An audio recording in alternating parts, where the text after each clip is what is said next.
Hello guys, स्वागत है आपका इस यूट्यूब चैनल रामायणी राइड्स पे, जहां मैं बात करना चाहता हूं बहुत ही एक इम्पॉर्टेंट टॉपिक के बारे में, जो है होंडा की सर्विस, जो दिन ब दिन ख़राब होती जा रही है और किसी ने नोटिस तक नहीं किया।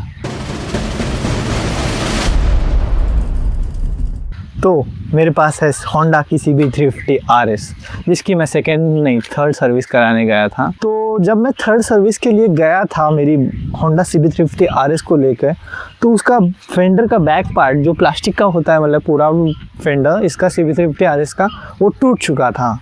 और टूटने की वजह से उसका मतलब कि मैंने रिप्लेसमेंट, उन्होंने उनसे कहा था कि मुझे इसको रिप्लेस करवाना है, तो जो भी कॉस्ट आएगी मुझे बता दीजिए। तो उन्होंने जो मेरे को कॉस्ट कोट करी वो थी 1500 रुपीज़, ठीक है। तो मैंने उनसे कहा कि प्लीज़ ऑर्डर कर दीजिए उस पार्ट को। ये जो मैंने क्रैश गार्ड लगवाए थे नॉन OEM था, तो इसका जो आगे का पार्ट है, शायद मुझे लगता है ये जो आगे निकला हुआ है, तो ये बॉटम आउट जब हुआ सस्पेंशन दबने की वजह से, तो उसकी वजह से मुझे लगता है कि ये हो गया होगा ऐसे। इसमें शायद मेरी भी गलती हो या किसी की भी गलती हो, बट तो जब मैंने वो पार्ट ऑर्डर किया था होंडा के सर्विस सेंटर से, तो फिर उन्होंने बहुत समय लगाया और मतलब कि मैंने 1-1.5 महीने तक उनसे फॉलोअप लेता रहा कि पार्ट आया कि नहीं। और फाइनली जब उनके पास वो पार्ट आ गया, उनसे मैंने कहा था कि क्या आप मुझे वो पार्ट मतलब कि किसी मेरे रिलेटिव को मतलब कि दे सकते हैं या फिर ओवर द काउंटर सेल कर सकते हैं। तो फिर उन्होंने डिनाई कर दिया, ठीक है। और फिर मुझे कहा कि आप मंडे को आ जाइए, मंडे को लगवा जाना, ठीक है। तो फिर मैं मंडे को चले गया और फिर उन्होंने मतलब मना कर दिया कि मंडे को हमारे पास टाइम नहीं है, आप प्लीज़ ट्यूसडे को। और फिर मंडे एक्चुअली क्या है कि मेरा जो घर है वो 150 किलोमीटर के आसपास दूर पड़ता है, मतलब कि यहाँ से अपना जयपुर। तो काफ़ी मतलब कि मेरे लिए हेक्टिक था, मतलब कि वहाँ जाना और उसको रिप्लेस कराना। लेकिन मैं गया, ठीक है, वहाँ। फिर उन्होंने ये कहा कि ओवर द काउंटर सेल नहीं करेंगे। अब इसका क्या रीज़न हो सकता है, क्योंकि उनको चाहिए था सर्विस चार्ज जो 350 रुपये का। 4 बोल्ट रहते हैं, वो निकलते हैं और लगते हैं, लेकिन उनमें उनको 350 रुपये चाहिए थे, ठीक है। और वो ज़बरदस्ती का था। तो मैंने इस वजह से होंडा के जो कस्टमर केयर है उनसे बात की और कंप्लेन रेज़ की। तो फिर कंप्लेन करते ही मतलब कि उनका कॉल आया, मतलब सर्विस सेंटर से, कि आपने कंप्लेन क्यों रेज़ की, आपको अगर ओवर द काउंटर चाहिए वो पार्ट तो हम दे देंगे वो पार्ट। तो उन्होंने वो पार्ट मतलब कि मुझे कह दिया कि आप आ जाइए और ले जाइए। तो मैं चले गया लेने, और फिर आगे कहानी शुरू होती है गाइस। तो वो पार्ट जो 1500 रुपये का मुझे बताया गया था, वो आप सोच नहीं सकते कितने का था। वो फिर उन्होंने बताया 3336 रुपये का। अब बताइए, एक छोटा सा टुकड़ा इतना सा प्लास्टिक का, उसको आप कितने में बेच सकते हो? कितने में? 3500। इतना कोई वर्थ इट नहीं है। और गाइस मैंने फिर इंटरनेट पे थोड़ा सर्च किया और मुझे एक 2022 का एक आर्टिकल मिला, मैं आपको स्क्रीनशॉट डाल दूंगा। उसका भी सिमिलर कंडीशन में जो बैक हाफ रहता है स्प्लैश गार्ड का या मड गार्ड का, वो भी टूटा हुआ था। तो उसने भी जब रिप्लेसमेंट कराया था, वो मड गार्ड कितने का मालूम, 338 रुपये का था। और ये उन्होंने भी कहा, मतलब कि सर्विस सेंटर वालों ने, कि सामने से आती है। तो फिर ये होंडा की प्रॉब्लम है, मतलब कि होंडा मतलब 10 टाइम्स ऑलमोस्ट कर दिया है प्राइस को। आप समझ रहे हैं मतलब कि कितना ख़राब सिचुएशन हो रहा है, जो अपन समझ नहीं पा रहे कि ये कितना मतलब कि लूटने का काम चल रहा है यार। मतलब कि एक 338 रुपीज़ का जो पार्ट मिला करता था 2022 में, 2026 में 3336 का, और उससे सस्ता आपको हाइनेस का मिल रहा है 3256 रुपये का।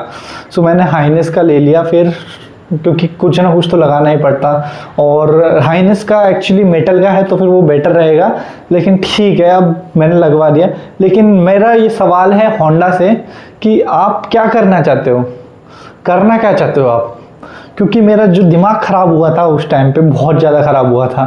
इससे अच्छा मैं BMW या ट्रायम्फ वगैरह की क्यों ना ले लूँ, जब आपको इतने प्रीमियम में बेचना है सामान। तो फिर क्या प्रॉब्लम है, मैं समझ नहीं पा रहा गाइस। देखिए, पार्ट्स मैं मानता हूँ कि आप बिगिनिंग से ले रहे हो, मतलब कि बाइक ले रहे हो, तो आप प्रीमियम एक लाइफस्टाइल सेगमेंट की बाइक ले रहे हो 350 सीसी की। आप कोई मतलब कम्यूटर सेगमेंट की बाइक नहीं ले रहे कि आपको 800-900 का वो पार्ट मिल जाए, 300-400 रुपये का मिल जाए।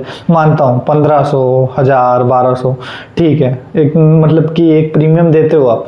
लेकिन ऐसा भी मत करो कि आप रिप ऑफ कर रहे हो। एक तो अपने एनवायरनमेंट में लेके आना, एप्पल की तरह इकोसिस्टम में लाना, और फिर उसको लूटना। वो वाला केस हो गया जो आईपीएल में स्टेडियम में रहता है ना, कि वो वाटर का वो मतलब कि वाटर का जो फिल्टर वाला पंप रहता है वो तोड़ देते हैं और फिर बंद करके रखते हैं, तो फिर उनको पानी खरीदना पड़ता है। पानी एक गिलास 20 रुपए का और बोतल मिलती है 300 रुपए की, तो वो गलत चीज़ है मतलब कि। और फिर ये भी दिक्कत है कि मतलब कि होंडा के पार्ट्स मतलब कि मिलते ही नहीं है, मतलब कि अगर बाहर से अगर लेना चाहें तो अब अगर मैं बुलेट वगैरह ली होती ना तो मेरे को बाहर से भी कुछ चीज़ें मिल जाती नॉन ओईएम, जो एक्चुअली कम रेट में और कम मतलब कि जेन्युइन प्राइसेस में मतलब कि मिल जाती। थोड़ी क्वालिटी में कॉम्प्रोमाइज़ कर लेता है इंसान कभी कभी जब उसको मतलब काम चलाना रहता है ना तो। लेकिन ये 3,500 का एक मतलब कि मडगाड़, वो प्लास्टिक वाला, यार कोई सेंस तो बने। मैं सेंस ही नहीं बन रही थी इस चीज़ की, तो फिर मैं को बस ये चीज़ मतलब कि आप तक पहुंचानी है कि यार ठीक है आपका इंजन रिलायबल है, आपके फैन बॉयज़ हैं, मतलब कि मैं खुद फैन बॉयज़ हूँ, जब गाड़ी चलाता हूँ तो अच्छा लगता है, रिलायबल है और मतलब कि मेंटेनेंस भी इतना कुछ नहीं करना पड़ता और बहुत अच्छी चलती है गाड़ी। लेकिन यार लोग बाग जो आपको सपोर्ट कर रहे हैं, हाँ आप इतना मतलब कि इतना कम सर्विस सेंटर दे रहे हैं और फिर मतलब आप ये भी ज़बरदस्ती है आपका कि जो मतलब कि जो इंजन ऑयल जो महंगी गाड़ी है 650 700 800 सीसी में फुल्ली सिंथेटिक डलता है, वही हमको डलवाना पड़ता है प्रीमियम वाला प्रो होंडा वाला, तो वो भी हम डाल रहे हैं। लेकिन आप अपने कस्टमर्स को बिट्रे करना बंद कर दो होंडा, सच में होंडा ये बहुत गलत कर रहे हो आप। सो होंडा वालों से मेरी ये गुजारिश रहेगी, प्लीज़ अपने प्राइसेस को जस्टिफाई करने लायक रखिए कि आप मतलब कि ठीक है बिग विंग से हैं तो फिर एक्चुअली बहुत ठीक ठाक प्राइस होना चाहिए। फिर मैं एक मैकेनिक के पास गया था, उसने बोला था कि मतलब कि जो एक्टिवा का जो फ्रंट वाला पोर्शन आता है इतना सा प्लास्टिक वाला, जिसके पीछे हॉर्न वगैरह छुपे रहते हैं, वो वाला पार्ट रहता है ना आगे वाला पार्ट नोज पार्ट, तो वो 10,000 का था। मतलब कि होंडा बहुत ज़्यादा अपने सर्विस मतलब कि ओईएम पार्ट्स पे बहुत बुरा काटता है, ये बात मैं कह रहा हूँ और बहुत मतलब कि बहुत सीरियस इशू है और इसको ऐसे ही रेज करना ज़रूरी था। तो थैंक यू गाइस, आप भी इस चीज़ को अगर मानते हैं तो प्लीज़ कमेंट करें कि आपको क्या लगता है इस चीज़ के बारे में। अगर मैं सही बोल रहा हूँ तो लेट मी नो, और अगर मैं गलत बोल रहा हूँ तो लेट मी नो।